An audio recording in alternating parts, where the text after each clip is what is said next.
So this message is for Kieren. I made a video the other day talking about a concept that I call the gap. And the basic premise of the gap is the space between who you are and who you want to be. And Kieren commented, "Got diagnosed as autistic. Realizing the years of me attempting to close this gap was just wasted energy. Kinda brutal. Letting go of your previous notions of what is possible causes grief." And I thought about that for a while. In fact, I thought about it for a couple of days. And here's the reason why it doesn't sit well with me, or the reason that I've been thinking about it so much. And Kieren, if you see this, I don't know who told you that an autism diagnosis will prevent you from being the person that you want to be, but they might have lied to you. And the reason I feel compelled to say that is because maybe nobody else has ever told you that. And that is the true essence of one of the main reasons why I decided to write The Mastery Paradigm, because of moments just like this. I don't know who put it into your head that you can't be the person that you want to be, but they're wrong. I also think that we have to level set, and so we have to step back a little bit about what the gap actually means. Because what you said is realizing the years of me attempting to close this gap.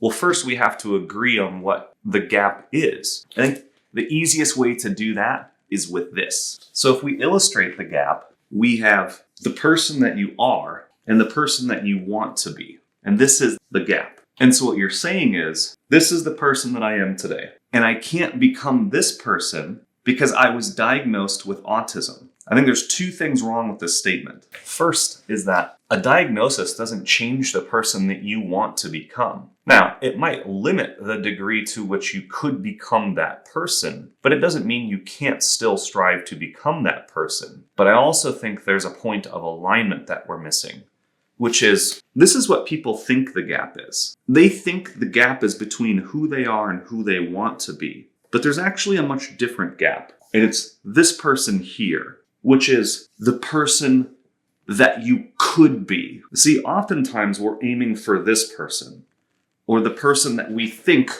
that we would like to become. There's two problems with that. First is we might have the wrong goal, or we might have the wrong person in mind for who we want to be, and we might want to become that person for the wrong reasons. The second one, this higher one, the person that you could become, I promise you, is much bigger and much greater and much happier than the person that you think you want to be. This was a huge moment in my life when I realized this. I was selling myself short, always. My dreams were selling myself short because they were rooted in everything that I knew today. They were rooted in my capabilities, my current knowledge set, my skill set, my understanding of the world. But that's not who I'll be 10 years from now. 10 years from now, I'll have a much bigger skill set, a much bigger set of knowledge, a much better understanding of the world. And so I shouldn't be chasing the person that I want to become.